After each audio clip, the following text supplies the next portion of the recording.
Today I am going to take up a new topic, and that is very important topic, that is the plant tissue culture.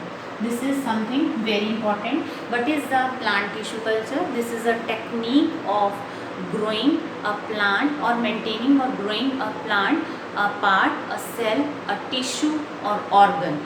Means plant के किसी भी part को nutrient medium में, artificial nutrient medium में grow करना under the suitable container, under the suitable environmental condition, under the controlled environment condition. यानी कि जब आप किसी प्लांट के किसी भी हिस्से को लेते हो, सेल को, टिश्यू को, ऑर्गन को, टिश्यू कल्चर मीडियम पे, आर्टिफिशियल मीडियम पे ग्रो करते हो, सुटेबल कंटेनर में, under the controlled environment condition, that is called as the plant tissue culture. And the thing, the cell or the tissue, whatever you are taking to grow, that is called as the explant. Are you getting? मतलब अगर आपके पास ये एक पूरा plant है, ये इसकी leave है, आपने इस लीव का इतना सा पार्ट लिया और आपने उसको क्या किया, ये है आपके पास टेस्ट ट्यूब जो स्टेराइल है। स्टेराइल मतलब समझते हो, कोई माइक्रो ऑर्गेनिज्म इस पर नहीं है। ये इसके अंदर क्या है, न्यूट्रिएंट मीडियम है, nutrient medium which allow it to grow. और आपने इसको यहाँ शिफ्ट किया न्यूट्रिएंट मीडियम पे। This is called plant tissue culture. And this part which you are using to grow the complete plant, that plant part, cell, tissue or anything, whatever you have taken, you are growing it under the controlled condition. This particular part is called as explant, and this cell has the capacity to form the complete plant. This is called as the totipotency. Very important point. What is the totipotency? A cell who has the nucleus in it has the capacity to divide and to form the complete plant itself. This tendency is called as a totipotency. Okay, and we have the name Haber-Landen. This name, that is the Haber-Landen, this person first initiated the tissue culture, and this is the father of plant tissue culture. This is the father of plant tissue culture. Okay, we use, what are the different hormones when we use the plant tissue culture? We perform this. We need the auxin, cytokinin, gibberellins, and we have another hormone, abscisic acid also, and polyamines. We need the polyamines. So all these things we need. Step by step I will tell you how we do the plant tissue culture. Yes beta, now there are the three important aspects are there for the plant tissue culture. देखो एक important बात है जो आपने ध्यान रखनी है। तीन ज़रूरी बातें होती हैं। एक है न्यूट्रिएंट मीडियम, नेक्स्ट है aseptic condition, next is the aeration of the medium. ये तीन इंपॉर्टेंट एस्पेक्ट हैं जो टिश्यू कल्चर के समय ध्यान रखे जाते हैं। पहला है न्यूट्रिएंट मीडियम, यानी कि जिसके अंदर आप प्लांट सेल टिश्यू को कल्चर करना चाहते हो वो न्यूट्रिएंट मीडियम कैसा हो। ये डिपेंड करेगा कि आप किस तरीके का प्लांट सेल और टिश्यू वहाँ पे ग्रो कर रहे हैं। जनरली अगर हम बात करें तो nutrient medium should be rich in the inorganic nutrients and the proteins, amino acids, vitamins and the growth regulators, they are also play important role. तो इस तरीके से जो न्यूट्रिएंट मीडियम हो, इसके अंदर all nutrients should be there to provide the adequate amount of all the nutrients for the proper growth of that. Okay, generally जो use किया जाता है that is MS medium, that is Murashige and Skoog medium. ठीक है, एक और use किया जाता है दैट इज़ एगार एगार, वो जेली लाइक बन जाता है, पाउडर की फॉर्म में मार्केट में मिलता है, and it is obtain from the gelidium. आपने पहले भी पढ़ा है एगार एगार, and this agar agar usually comes in the powder form, and when you dissolve it in water it get dissolve, and when it is kept at rest it get convert into the jelly. तो that is the nutrient medium. ठीक है बेटा, फिर है aseptic condition. अगर आप किसी भी चीज़ को न्यूट्रिएंट मीडियम दोगे तो न्यूट्रिएंट मीडियम अगर इतना अच्छा अवेलेबल होगा, ऑब्वियसली अनवांटेड ऑर्गेनिज्म भी न्यूट्रिएंट मीडियम पे ग्रो कर जाएंगे और then they will compete with the main plant, main tissue to stop its growth। तो हमें क्या करना है, प्रॉपरली स्टराइल करके रखना है। Sterilisation is the most important step which is performed in the plant tissue culture. यानी कि अगर प्रॉपरली स्टरलाइज कंडीशन नहीं होंगी तो आपका प्रोग्राम सक्सेसफुल नहीं हो सकता, क्योंकि आप प्लांट टिश्यू कल्चर में जिस पर्टिकुलर टिश्यू को कल्चर करना चाह रहे हैं, सेल को कल्चर करना चाह रहे हैं, अगर केमिकली वो प्रॉपरली स्टरलाइज नहीं होगा तो उसके साथ कुछ और माइक्रो ऑर्गेनिज्म या हो सकता है कुछ और ही ग्रो हो जाए जो आपके उसको ग्रो ना करने दे, प्लांटलेट एक्स प्लांट को ग्रो ना करने दे। तो इसीलिए sterilisation is the very important step. Even everything that plant tissue culture experiment that is conducted in the UV chamber, ताकि किसी भी तरीके का, इवन हैंड्स भी पूरी तरह से स्टरलाइज किए जाते हैं। जो टेस्ट ट्यूब्स हैं, कॉटन है या whatever the equipment, they are also autoclaved. Autoclaved का मतलब जिस तरीके से हमारा प्रेशर कुकर वर्क करता है उसी पे बेस्ड एक ऑटोक्लेव मशीन होती है जिसमें लैब में यूज़ होने वाले सारे इक्विपमेंट्स को स्टरलाइज कर दिया जाता है। फिर हैंड्स को भी स्टरलाइज किया जाता है, फेस को भी कवर करा जाता है, ताकि माउथ से भी जो माइक्रो ऑर्गेनिज्म बैक्टीरिया बाहर आ रहे हैं, एनवायरनमेंट के अंदर हैं, वो भी उसके अंदर कॉन्टेमिनेशन ना कर दें। तो प्रॉपर केयर रखी जाती है। इवन जो वाटर यूज़ किया जा रहा है, डिस्टिल्ड वाटर यूज़ किया जाए, जो मीडियम बनाना है प्रॉपरली वो भी डिस्टिल्ड वाटर में बने और स्टरलाइज्ड कंडीशन में बने। जो सेल या जो पार्ट ले रहे हैं एक्सप्लांट वो भी स्टरलाइज किया जाए, ताकि सिर्फ वही सेल ग्रो करे जिसको आप ग्रो करना चाह रहे हो। तो this is the most important step. ये भी इम्पॉर्टेंट है क्योंकि न्यूट्रिएंट मीडियम ही है जो आपके एक्सप्लांट को ग्रो करने में हेल्प करेगा। Explant, you remember the part of the plant which is you are growing that is explant. ठीक है। फिर है समय समय पर उसकी एरिएशन होना बहुत ज़रूरी है। आप उसे शेकर, ऑटोमेटिक शेकर हो सकता है जो उसे एजिटेट करे so that it will be aerated through out the experiment practical. Okay, तो ये आपके पास है कि एरिएशन ज़रूरी है टिश्यू कल्चर के लिए, एसेप्टिक कंडीशन मस्ट है और न्यूट्रिएंट मीडियम इम्पॉर्टेंट है। फिर आता है हमारे पास कैलस एंड सस्पेंशन कल्चर। देखो कैलस क्या है, जब आपने एक टेस्ट ट्यूब ली, टेस्ट ट्यूब के अंदर यहाँ पे आपने क्या किया, ये है आपका न्यूट्रिएंट मीडियम। ये स्लांट क्यों है, क्योंकि जब मैंने आपको बताया था एगार को आप पानी में डिज़ोल्व करते हो, डिज़ोल्व करते ही अगर आप टेस्ट ट्यूब को थोड़ा टेढ़ा रख दोगे तो थोड़ी देर में वो जेली लाइक बन जाएगा और ये आपको इस तरीके से स्लांट दिखेगा। और ये स्लांट क्यों बनाया जाता है, क्योंकि इसका सरफेस एरिया ज़्यादा है ना। ये देखो, अगर आप नॉर्मल इस तरीके से इसको सीधा रखोगे ऐसे, इसके कंपैरेटिव ये ज़्यादा है तो इसको ज़्यादा एरिया मिले, इसलिए इसका स्लांट प्रिपेयर किया जाता है। ठीक है। अब आपके पास क्या था, यहाँ से मान लो एक लीफ है, यहाँ से एक पोर्शन दिया आपने, सेल लिया और यहाँ ट्रांसफर कर दिया जो स्टरलाइज्ड है प्रॉपरली, ये सब कुछ भी स्टरलाइज्ड है। तो इसको हमने क्या कहा था, एक्सप्लांट। अब ये सॉलिड मीडियम है। अब यहाँ पे क्या है, ऑक्सिन 2,4-D आपने पढ़ा है पहले, साइटोकाइनिन, ये इसके अंदर ग्रोथ रेगुलेटर्स हैं और ये क्या है, मीडियम है जो न्यूट्रिएंट प्रोवाइड कर रहा है। तो अब जब इसे न्यूट्रिएंट है, ग्रोथ रेगुलेटर हैं, तो ये सेल्स क्या करेंगी, they start dividing very fast and they form the unorganised mass that is called as the callus. समझ आई ये बात। तो this is called as the callus culture. फिर दूसरा हमारे पास आता है सस्पेंशन कल्चर।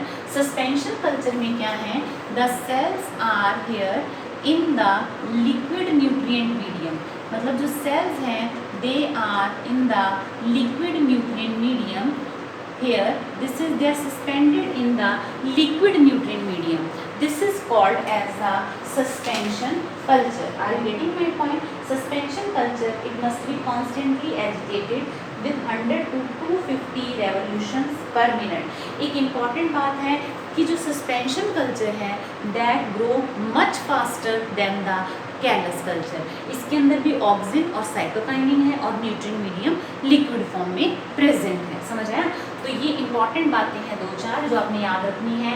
एक्सप्लांट क्या है, कैलस क्या है, स्लांट क्या है, कैलस कल्चर क्या है और सस्पेंशन कल्चर क्या है। Is it clear? Now I will tell you about the सब कल्चरिंग। हाँ जी बेटा, अगर हम कंटिन्यू टिश्यू कल्चर को सेम कल्चर में ही मतलब ग्रो करते रहेंगे, कल्चर मीडियम में, अगर कैलस वहीं ही एक ही वेसल के अंदर ही ग्रो कर रहा है, टेस्ट ट्यूब के अंदर ग्रो कर रहा है, then soon it start dying, because nutrient medium धीरे धीरे खत्म होना शुरू हो जाएगा। तो हमें क्या करना पड़ेगा, टाइम टू टाइम उसे सब वेसल्स में ट्रांसफ़र करना पड़ेगा। This is called as a sub culturing. But always keep it in mind, during the सब culturing only a part of the callus is transferred to the sub vessels. समझ आया? यानी कि इसका ये पार्ट हमने क्या किया, डिफरेंट डिफरेंट वेसल्स के अंदर हमने ट्रांसफ़र कर दिया, जिनके अंदर एगार एगार मीडियम प्रेजेंट था। This is called as the सब culturing. Now we have the different steps. Single cell culture, the cells which are obtained by the single cell culture, that is called clone, and the process of getting the clone is called cloning. We have the different steps, different techniques are there. पहली technique है Burgman plating technique. इस technique में क्या किया जाता है, जो liquid nutrient medium दिया जाता है and the cells are suspended in the liquid nutrient medium, then equal volume of agar agar and the sterile agar agar and this nutrient medium that are poured in the petri dish, 1 mm thick layer is formed and the cells are suspended in the agar agar, okay, and that are visible under the microscope. So when the cells divide, they will form callus and they will further divide and that they can be isolated because they are visible, they are in the nutrient medium. Is it okay? समझ आई ये बात? फिर आता है हमारे pass filter paper wrapped nurse tissue technique. इसके अंदर क्या किया गया, जो कैलस जो सिंगल सेल है that is placed on the filter paper and which is placed over the callus in the very few days earlier. Now when the cells of the callus that are on the nutrient medium, they will divide, they will continuously divide, and the cell which is lying on the filter paper, that will take the nourishment from the dividing callus through the filter paper. Is it okay? So this is called as filter paper wrapped nurse tissue technique. Is it clear? So this is the plant tissue culture subculturing and the two technique, that is the Bergman plating technique and filter paper wrapped nurse tissue technique. Okay, तो इसके बाद अब हम करेंगे कि different parts को किस तरीके से कल्चर किया जा सकता है। जैसे कि सबसे पहले आता है shoot and root culture. The development of the root and shoot in a callus that depends upon the ratio of the auxin and the cytokinin, means the amount of the auxin and cytokinin will determine by the amount of this, means it determine the shoot and root promotion. Shoot culture is promoted by the cytokinin and root culture is promoted by the auxin. Excess of the auxins then they are applied that promote the rooting, and excess of cytokinin that will cause the excess of cytokinin that cause the root culture, no shoot culture rather, root culture. Next is the root and shoot culture that is controlled by the auxin to the cytokinin ratio. Is it clear? So next is the somatic embryo culture, very very important. Somatic embryo culture का मतलब क्या है, जो somatic cell से हमें embryo मिलता है that is called as a somatic embryo. अब इसमें क्या है, हाई कंसंट्रेशन ऑफ ऑक्सीजन जब दी जाती है then it led to the formation of the embryoid, and these went to the any cell wherever it is taken. Now the somatic cell under the high concentration of 2,4-D, that is an auxin, in that present the development of the somatic embryo occur, and then these embryoids that can be transferred into the field, means they will develop into the complete plantlet, and these plantlets are transferred from the vessel, culture vessel, to the field so as to provide them the harsh conditions, that is the high humidity. High humidity condition is there, and these conditions are provided so that they can face the challenges of the field. Okay, this is called as the hardening. आपको मेरी बात समझ आ रही है बेटा?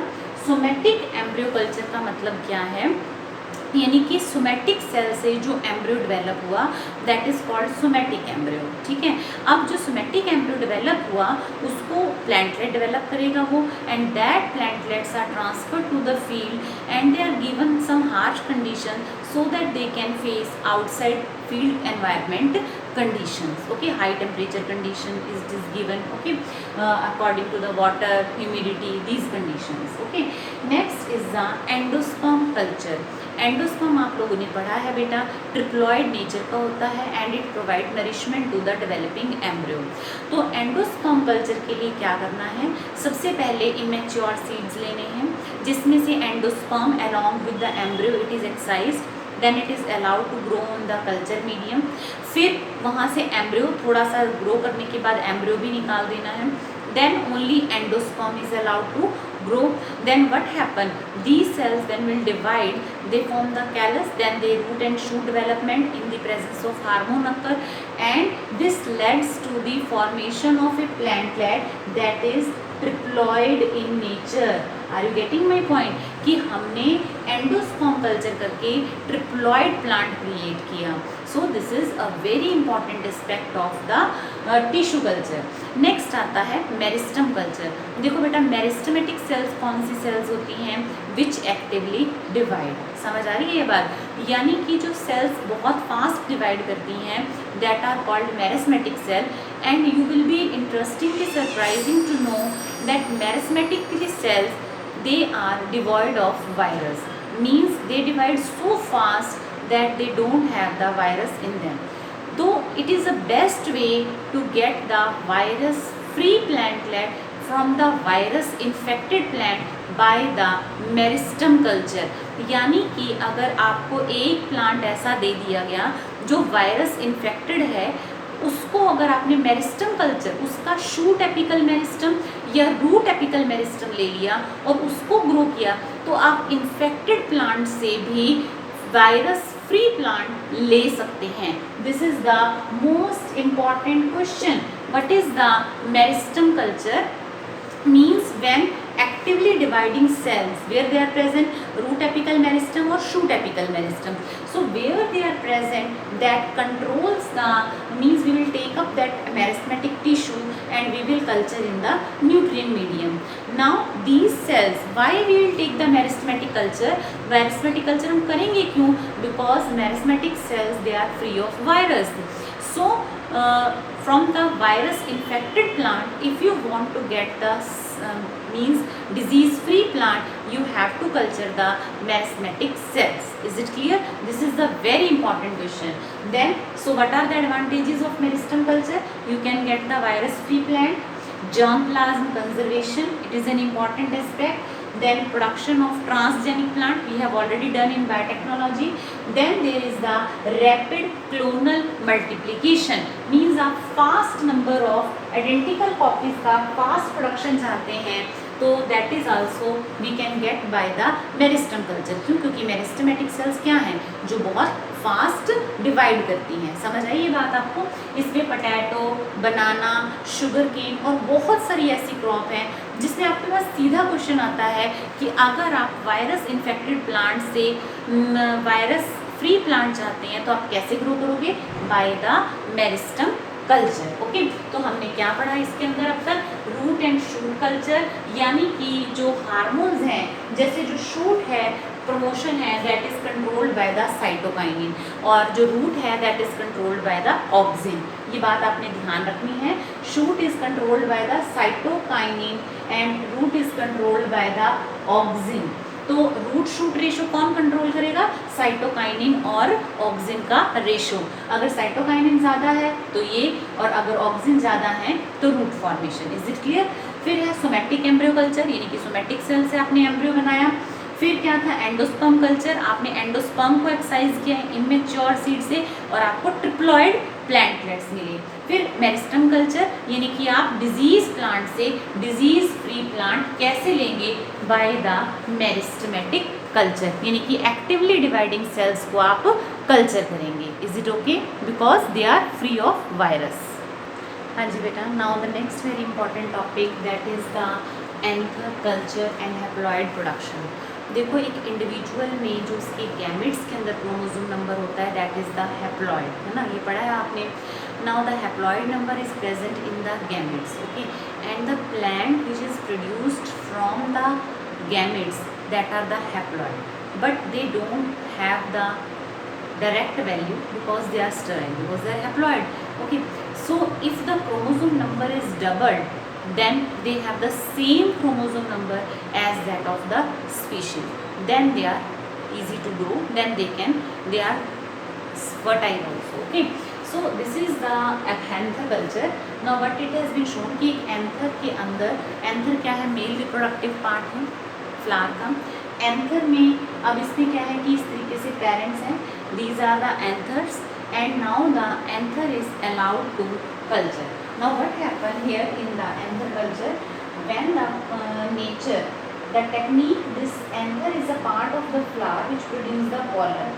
When anthers are cultured on the suitable plant and it produce the haploid plant. ये आपको दिख रहा है कि जब इसको देखो यहाँ पे पेरेंट्स को कल्चर किया गया, पेरेंट्स के एंथर को कल्चर किया गया, now they will form, it will segregate and they form the anthers having this. Obviously ये क्या है, हैप्लॉइड बनेंगे ना, क्योंकि गैमेट्स बने हैं, but these are not useful, तो इनको कॉल्चिसिन ट्रीटमेंट दिया गया और ये क्या बन गए हमारे पास, ये क्रोमोसोम डबलिंग हो गई।